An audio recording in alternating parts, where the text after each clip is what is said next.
Bonsoir à tous, bienvenue dans votre émission La Réunion Lula.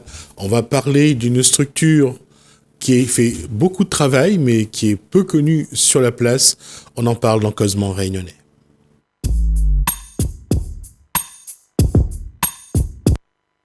Honneur aux dames, bonsoir Corinne Doro, et bonsoir à Philippe Costil, donc de l'association La Case, vous en êtes le président. Alors, d'abord, on va vous demander, c'est quoi la Case ? Alors la CASE, c'est une cellule d'accompagnement, de soutien et d'entraide, qui n'a pas donc de connotation plus ou moins voulue avec le mot la CASE en créole, mais qui peut avoir un rapprochement. La CASE est née, bien entendu, avec la situation qu'on connaît aujourd'hui, sur l'initiative on parle de la situation sanitaire. De la situation sanitaire, bien sûr, sur l'initiative de plusieurs soignants, qui, au regard de ce qu'on imposait à d'autres soignants, ont trouvé que déontologiquement, il y avait quelque chose qui coinçait un petit peu, qui n'était pas très clair. En fait. Déontologiquement, on parle des soignants non vaccinés. Oui, mais d'interdire surtout à des soignants d'exercer, ce qui était complètement paradoxal, puisqu'on atteignait là le sens même de la vie humaine, c'est-à-dire que une des professions les plus à garder, les plus à conserver, les plus à protéger, en fin de compte, était la plus mise à mal, par des circonstances pour le moins iniques quand même. On a vu, selon les chiffres donnés par les télévisions nationales, le chiffre de 30 à 33 000 soignants qui ont quitté le système. Il y en a beaucoup à La Réunion ? Alors il y en a effectivement, proportionnellement à la population réunionnaise, il y en a quand même beaucoup, mais je dirais que c'est pas le chiffre qui est à retenir, c'est surtout le principe, le concept. C'est-à-dire d'interdire à des soignants, et puis ensuite à des pompiers, et puis ensuite à des personnels médico-sociaux, de faire leur métier, ce qui est quand même assez interpellant. C'est-à-dire des gens qui sont là pour sauver, on leur interdit de le faire. Oui, donc, il y avait une première question. Le gouvernement a quand même a mis un cadre, et pour ceux qui n'étaient pas vaccinés, il n'y avait pas d'autre solution que de partir, que de ne plus travailler. Alors les solutions, elles sont quand même relatives, puisqu'aujourd'hui on voit quand même pas mal de structures qui rappellent des non-vaccinés par manque justement de personnel. Donc c'est là où la compréhension a régné dans cette loi qui a priori était juste et qui semble ne pas savoir vraiment de quel côté se positionner. Parce qu'on le voit maintenant avec des situations inverses. Alors, je disais 30 à 33 000 soignants ou aides-soignants qui ont quitté le système au niveau national, sur tout le territoire français. Juste pour La Réunion, on a quelques chiffres. Alors, je ne vais pas les connaître, les chiffres exactement. On sait que dans un service, on a un faible pourcentage, dans les services institutionnels, un faible pourcentage de personnes, mais qui met quand même à mal le fonctionnement du service, qui n'est pas reconnu, visiblement on écarte un petit peu de l'actualité. Quant aux libéraux, il y a beaucoup plus de personnes qui sont pénalisées dans ce cadre-là. On en fait partie, d'ailleurs, on est nous-mêmes les premiers touchés en tant que libéral. Moi je me suis vu interdire alors poliment au départ et puis un petit peu plus fermement après, d'intervenir en institution pour faire un métier qui n'était absolument pas à risque. Donc ça posait question quand même. Et là, je vais revenir rapidement à votre première question. Qu'est-ce que c'est que la CASE ? C'est peut-être Pourquoi avoir créé la CASE ? Eh bien, justement parce que, au regard de cette situation un peu inique, que l'on trouvait un petit peu inique, on a décidé de venir en aide à ces personnes, de venir en aide, en soutien, en accompagnement, puisqu'on avait devant nous un public qui était des soignants, des sauveurs entre guillemets, que ce soit des pompiers, des soignants. À venir en aide à ces personnes parce qu'on les trouvait en pénalité psychologique, économique, puisque privés de salaire, privés de travail. Et il y avait aussi les conséquences psychologiques. Psychologiques très graves. C'est-à-dire qu'on est arrivé, pour certains exemples, puisque la CASE est d'abord une cellule d'écoute, et ensuite de réorientation vers d'autres soignants qui ne sont pas officiellement des soignants dans la CASE, mais des intervenants, des aidants, des écoutants, puisqu'on ne se substitue pas au système de soins officiel. On est là en accompagnement sur des suivis très courts, volontairement, pour justement amener d'ailleurs les personnes en pénalité se réengager dans un parcours de soins. Donc on n'a pas du tout ni de concurrence, ni de tuilage avec le système de soins officiel français, tel qu'on l'entend. Alors je vais mettre les pieds dans le plat, ça veut dire que vous n'êtes pas vacciné ? Alors nous ne sommes pas, en ce qui me concerne, je ne suis pas vacciné, c'est un choix. Au regard de l'enquête un petit peu que j'ai voulu mener sur ce problème. Oui. Madame? Je ne suis pas injectée, mais c'est un choix parce que j'ai besoin de réfléchir. Je pose la question comme ça, la discussion va être un peu plus claire. Aujourd'hui, parce que j'ai deux personnes sur le plateau, dans quel état d'esprit êtes-vous par rapport à cette situation dans laquelle on vous a placé? Alors, si je peux répondre, moi je trouve ça très violent. Enfin, moi au départ, ça a été très violent. Et je pense que notre action à la case, ça a été de se dire un système qui veut nous écarter par rapport à un choix. Par rapport à un traitement, alors qu'on est des soignants et qu'on peut bien réfléchir à ce choix, ça me semblait très difficile. Et je me dis, nous sommes appelés généralement acteurs de santé. Donc, acteurs de santé, nous avons l'habitude de réfléchir, de trouver un discernement et de voir comment est-ce qu'on avance pour prendre soin. Et du coup, si on peut nous écarter d'un système de santé, on peut pas nous écarter de la vie. Et donc, notre idée à la case, c'était de rester des acteurs de vie. Comment est-ce qu'on allait pouvoir continuer à vivre cette période alors qu'on voulait nous écarter d'un fondamental pour nous? Comment est-ce qu'en pleine pandémie, on peut écarter des soignants? Ça nous semblait, nous, tellement pas possible. Et pourtant, c'est arrivé. Et donc, l'idée d'accueillir la vie nous a permis de continuer à nous dire que on est acteur et personne ne peut arrêter ce dynamisme, cet enthousiasme. Donc à la case, moi j'ai pu adhérer à la case comme adhérente et j'ai aussi bénéficié des soins de la case. J'ai accueilli la case avec toute une ouverture d'esprit parce que je me disais, ça y est, nous ne sommes pas arrêtés, mais nous pouvons continuer à nous rassembler, à nous réunir, à réfléchir et à se dire, mon Dieu, comment est-ce qu'on va pouvoir maintenir une posture d'acteur de vie. Et donc c'est ça, ne plus l'aborder par le soin puisque on nous en écartait, mais par contre l'aborder par une réalité qui appartient à toutes. La vie appartient à chacun et nous, mieux être, prendre soin d'une qualité d'être, je crois que chacun de nous, chaque citoyen, chaque personne peut s'en soucier. Et donc, c'est un petit peu dans cette ouverture que ça nous a placés. Loin de nous écarter, ça nous plaçait dans l'ouverture de nous dire comment est-ce que nous allons construire et continuer à accueillir la vie. Et nous sommes un peu dans cette, avec Philippe, avec toute l'équipe qui nous sommes venus nous greffer autour de ce projet, parce que c'était essentiel pour moi de continuer à rencontrer directement. J'avais l'impression qu'il y avait toute une volonté d'écarter, tout le système, le masque, en fait, de division, voilà, une espèce de division, de réalité difficile à accepter. Et donc nous, notre énergie, c'était comment faire pour face à cette complexité de vie, savoir que la vie elle est complexe, mais elle est belle et elle nous offre plein de possibles. Et nous, on est dans comment utiliser tous ces possibles que nous avons humainement pour agir et prendre soin. C'est pareil pour vous?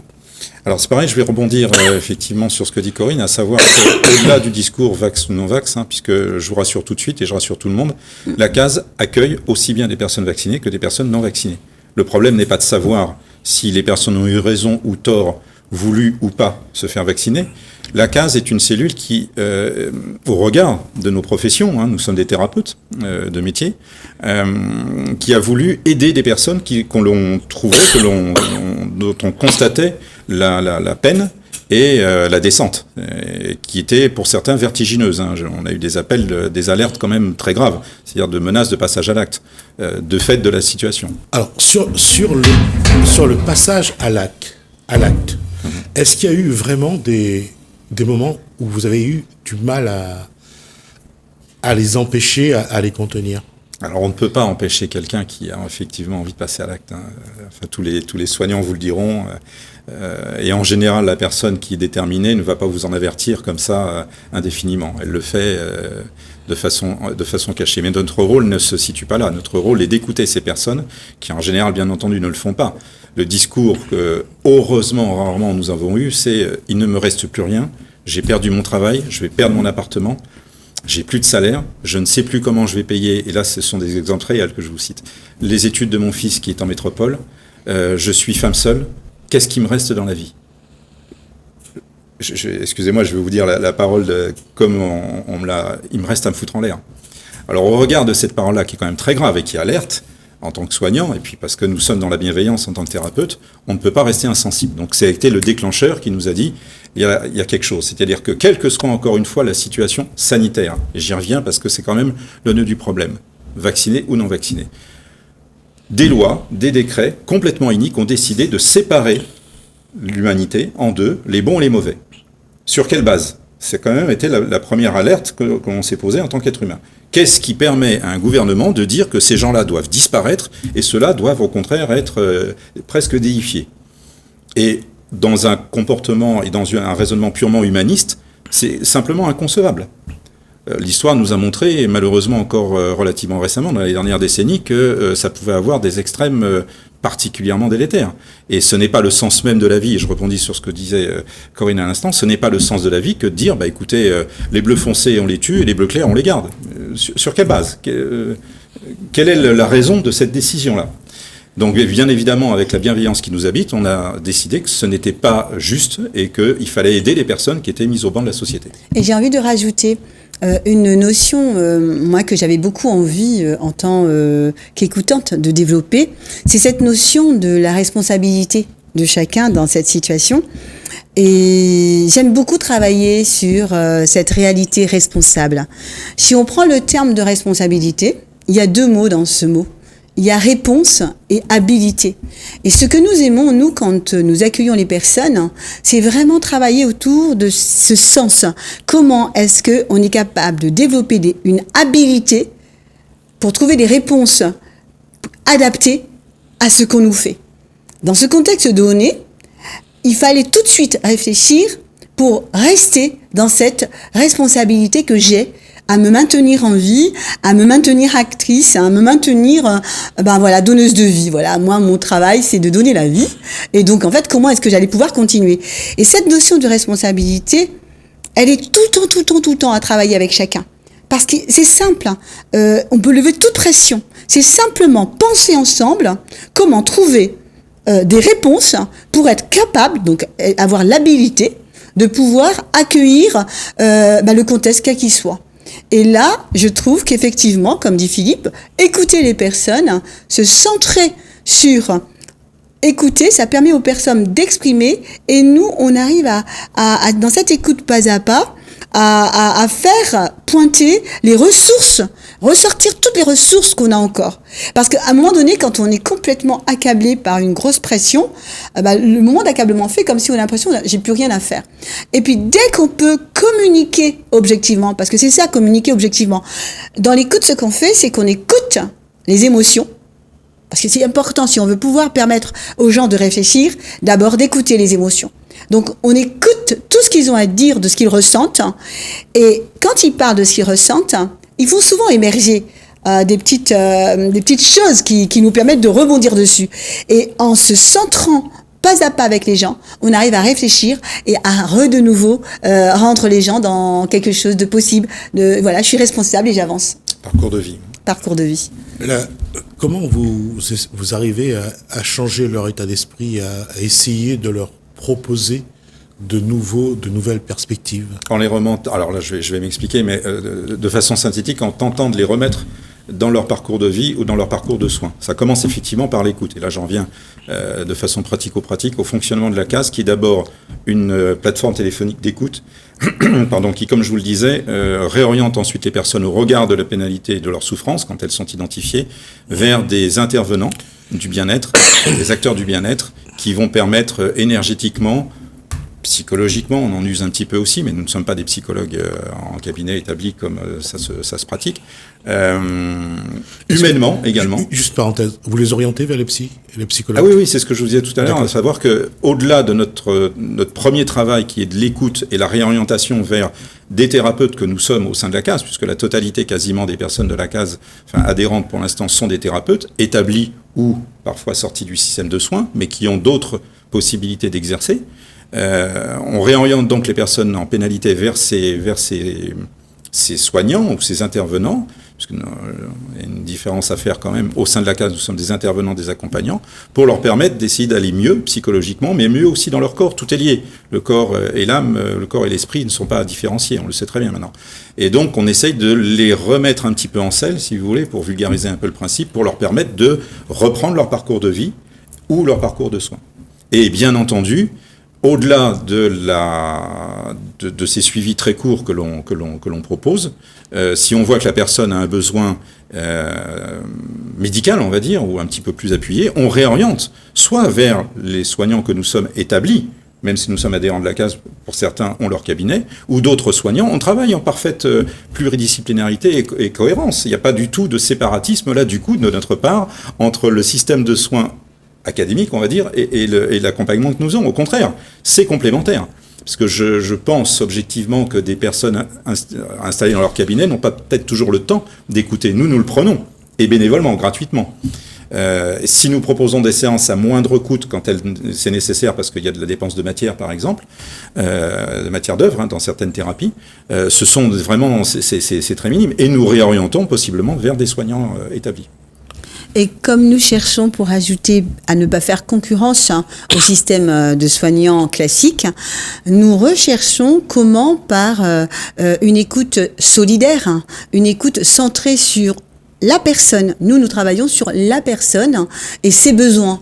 Donc, on ne va jamais prendre le pouvoir de se dire voilà, j'ai des solutions. On n'a pas de solution. Ce qu'on a, c'est cette disponibilité que disait Philippe pour écouter et permettre à la personne de se poser, parce que quand on est complètement ahuri par la violence, on peut complètement être déstabilisé dans sa réflexion. Et donc, le fait d'avoir ce moment où je mets des mots sur mon émotion, je cherche et je suis écoutée, on me laisse tout le temps, tout l'espace pour pouvoir aller jusqu'au bout de ce que je peux, et ben, la personne retrouve le pouvoir de faire pour elle. Justement, ça va être un peu terre à terre ou très matérialiste ce que je vais faire, oui. Mais leur redonner justement un petit peu de moyens de vivre, parce que c'est peut-être déjà ça, le premier pas que vous avez à faire. Oui, alors justement, on peut y venir très rapidement, à savoir que la case ne se limite pas uniquement à l'écoute, c'est le premier sas d'ouverture qui permet au public en pénalité de nous connaître et de nous rencontrer, et nous également de les aider. Cette écoute s'oriente, je vais me répéter, je m'en excuse, vers des intervenants du bien-être pour essayer de les faire aller un peu mieux, on va dire. J'en ai moi-même bénéficié et je fais une parenthèse dans mon discours, à savoir que je ne cesse de clamer au sein des intervenants que nous, d'abord, entre nous, devons nous prendre en soin si on veut être au droit dans nos bottes pour pouvoir aider son prochain, enfin du moins les personnes qui viennent vers nous. Et la case a ouvert, est en train d'ouvrir, de s'étendre un petit peu dans ses fonctionnalités, puisque nous avons un pôle juridique qui permet d'avoir non pas une assistance ni un accompagnement. On n'est pas un cabinet d'avocats, on n'est pas un cabinet de juristes, mais nous avons des personnes compétentes qui peuvent donner des conseils, c'est-à-dire une personne en pénalité, pas en pénalité, mais en difficulté avec son cadre professionnel, peut très bien nous demander conseil grâce à ce pôle juridique pour savoir, parce qu'on n'est pas tous spécialistes dans tout, s'aménager un chemin qui va lui permettre d'avoir une ouverture. Parce que comme vient de le dire Corinne, la pénalité vous enferme en règle générale dans un blocos émotionnel. C'est pour ça que je disais que de relancer la machine en donnant à la personne déjà des moyens de vivre décemment, c'est un petit peu le déclencheur. Oui, alors il y a d'autres pôles également, il y a un pôle juridique, il y a un pôle qui est en train de s'installer sur le plan alimentaire également, une aide alimentaire tout à fait officielle et absolument sans risque d'ailleurs. Ce sont tout simplement des personnes avec qui on dresse un partenariat, qui sont des professionnels de l'alimentaire et qui vont faire des efforts sur leurs tarifs pour permettre aux gens en pénalité économique, du coup, d'avoir accès à une aide alimentaire à moindre coût. Ce qui n'est pas la moindre des choses, déjà à La Réunion, mais aussi dans cette situation. Donc il y a toute cette effervescence, cet égrégore humaniste qui vient, qui ne se limite pas uniquement à écouter des personnes, mais à les aider matériellement également, juridiquement, sur le plan alimentaire, et puis également sur le plan de la santé. Lorsque vous constatez que certains cas, il faudra que le psychologue intervienne, qu'il y ait un psychothérapeute qui intervient, ça va demander un travail plus à long terme. Vous avez déjà les protocoles pour ça? Le protocole, il est tout simple. Il est de ce que l'on fait dans la vie professionnelle libérale, c'est-à-dire d'appeler un confrère et de dire voilà, j'ai un patient où là, j'atteins mes limites, moi, en tant que professionnel, dans ma discipline, dans ma dominante. Est-ce que tu veux bien, ou est-ce que vous voulez bien, cher confrère, le prendre en soin? Je vous le recommande. Voilà, c'est aussi simple que ça. Et c'est là où je pense qu'il y a quand même un bon esprit, et je vais faire court. C'est-à-dire que nous, on ose arriver à retrouver ce principe déontologique de non pas se passer les patients, on n'est pas dans le cas d'éprouvettes dans un laboratoire, mais de réorienter le patient vers ce qu'il va lui convenir le mieux au regard de notre anamnèse, de notre analyse, alors qu'on s'aperçoit qu'aujourd'hui, le système de soins officiel n'œuvre pas véritablement comme ça. Donc, je sais pas, on a tous appris un métier avec une base humaniste et une déontologie, et on la voit quand même très mise à mal. En tout cas, si on regarde, si on a bien écouté ce que disent nos deux invités, donc il y a tout un protocole qui est mis en place, un suivi, tout à fait, un accompagnement, en tout cas pour ceux qui en ont besoin. Alors d'abord, vous demandez comment on peut vous joindre, enfin, s'il y a des personnes qui souhaitent vous appeler sur la plateforme.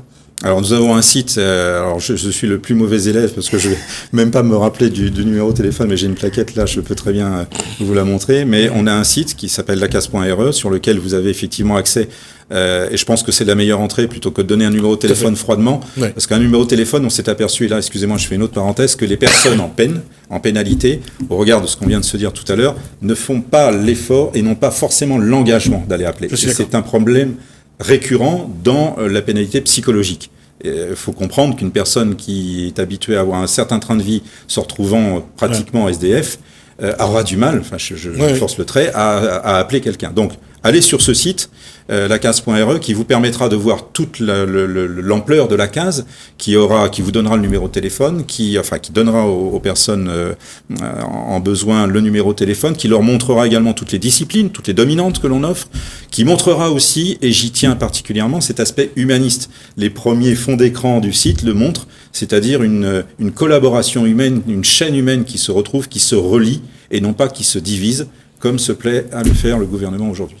Merci Philippe Costil, donc président de l'ACAS. Merci également à Corinne Dereau, donc adhérente à l'association. Voilà, on aura l'occasion de vous revoir lorsque vous avec grand plaisir. En tout cas, merci. Et j'espère que les personnes qui en ont besoin feront l'effort d'aller donc sur lacas.re et après de prendre contact avec l'association. Merci à vous. On va marquer une pause. On se retrouve juste après.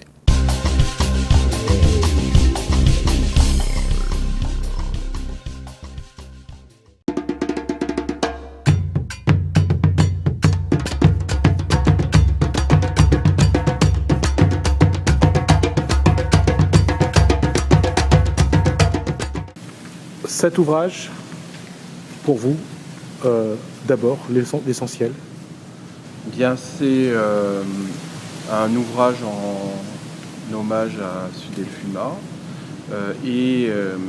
Cet ouvrage donc rassemble les contributions sur la notion de résistance en situation esclavagiste. Alors, ce qu'il faut savoir, c'est que Sudelfuma avait initié le grand séminaire d'histoire des Outre-mer, donc qui est une rencontre de chercheurs annuelle qui se fait une fois à La Réunion, une fois aux Antilles, une fois à Paris, et qui existe depuis 2012. Et donc cet ouvrage, c'est finalement la publication d'un certain nombre d'articles de ces conférences qui s'interrogent sur la notion de résistance. En effet, le thème de résistance est beaucoup utilisé par les historiens et on se pose la question de savoir si est-ce qu'il peut être utilisé à tout moment. Est-ce que lorsqu'un esclave agit contre son maître, est-ce qu'il agit contre l'esclavage? Je vais prendre un exemple, par exemple un esclave qui vole pour se nourrir.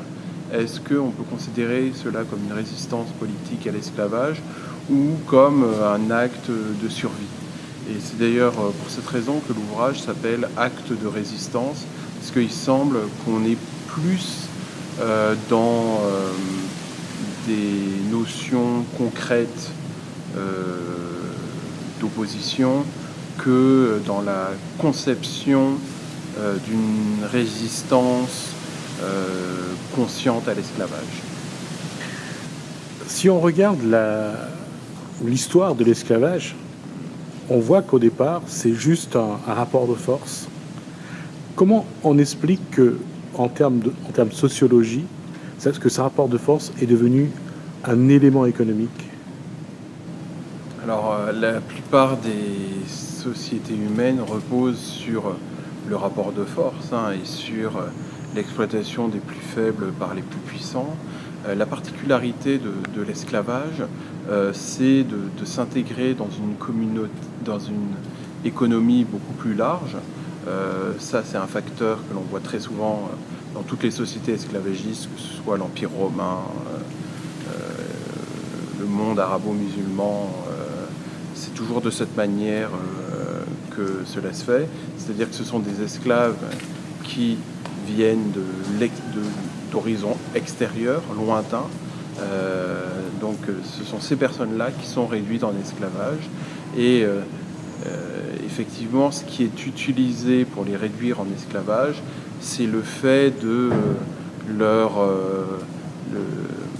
que certains anthropologues appellent donc l'étranger ultime, et on profite de cette situation pour réduire donc des hommes à l'exploitation la plus totale. Mais il y a quand même des similitudes avec des situations bien présentes, notamment lorsque on voit le recours au travail clandestin de personnes qui sont sous-payées. Alors ce n'est plus de l'esclavage, mais c'est toujours, une fois de plus, des personnes qui viennent de très loin, qui sont exploitées. On voit dans la posture de Sudelfuma, justement, cette volonté de montrer que ce soit à l'époque de l'esclavage ou aujourd'hui, on a usé et abusé de ces systèmes-là pour assouvir le peuple le plus faible. Oui, alors ce système de domination est avant tout pour permettre l'enrichissement des maîtres. Nous connaissons tous l'engagement politique de Sudelfuma. C'était pas uniquement un historien, il a été vice-président du Conseil général. Donc l'hommage qu'on souhaite lui rendre, c'est à la fois en tant qu'historien, en tant que personnage public, en tant qu'homme. Et c'est sûr que le message qui se dégage de nos travaux, c'est une volonté de remettre en cause ces systèmes de domination des plus faibles par les plus forts. Comment vous, en tant que maître de conférence, vous expliquerez, vous analyserez cette volonté qu'il avait de vouloir mettre en avant l'identité réunionnaise, parce que l'esclavage pour lui était un des piliers de cette identité? Alors, moi je l'ai vu à travers ce qu'il a fait. Et je pense qu'au-delà de l'identité réunionnaise, il est responsable de la chaire UNESCO, il avait vraiment une vision océan Indien des choses. Il organisait des colloques avec des collègues du Mozambique, de Madagascar, de l'Inde, de l'île Maurice, de la Réunion. Et donc il était effectivement très attaché à ce monde de l'océan Indien, qu'il a toujours considéré comme donc un monde qui avait de fortes connexions et dont il fallait justement renouveler les relations. Et on le voit, parfois il faut attendre le 20 décembre, mais au-delà même de ce que pouvait dire Sudelfuma, mais surtout dans ce qu'il était, c'était vraiment quelqu'un qui avait une identité très marquée de l'océan Indien. Et ça, aujourd'hui, est-ce que c'est une chose qu'il faut mettre en avant? Parce que entre les îles des Mascareignes ou bien l'archipel des Comores ou des Seychelles, on voit que les connexions se mettent en place. Comment faire en sorte aujourd'hui pour que l'identité de l'océan Indien ou de la Réunion et sa place dans cette mondialisation? Mais, la question est très vaste. Maintenant, je me contenterai uniquement de la question en histoire. C'est important que l'histoire de l'océan Indien soit connue, ne serait-ce que sur l'histoire de l'esclavage. Vous voyez, on a tendance à dire traite transatlantique, mais en ce qui concerne l'océan Indien, la traite des esclaves, c'était une traite dans l'océan Indien. Donc l'Atlantique, là-dedans, on avait été quand même très éloigné. Et donc, il y a vraiment effectivement une défense des spécificités de cet esclavage dans l'océan Indien. Ce qu'on sait par exemple, c'est que les navires qui faisaient la traite dans l'océan Indien transportaient beaucoup moins d'esclaves que les navires la faisant dans l'océan Atlantique, mais aussi transportaient des bœufs, transportaient du riz venant de Madagascar par exemple. Et cette traite s'inscrivait dans des circuits vraiment très localisés. Vous voyez, par exemple, on ne peut pas parler de commerce triangulaire lorsqu'on parle de la traite dans l'océan Indien. Et pourtant, je crois que c'est ce qu'on apprend aux élèves. C'est une traite en droiture. Les navires partent directement de la Réunion ou de l'île Maurice pour aller s'approvisionner à Madagascar ou au Mozambique ou à Zanzibar.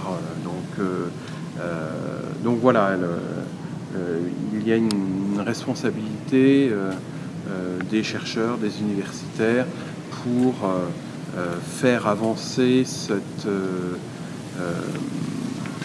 cette histoire de l'île de la Réunion, mais voilà, connectée avec l'ensemble de son bassin océanique.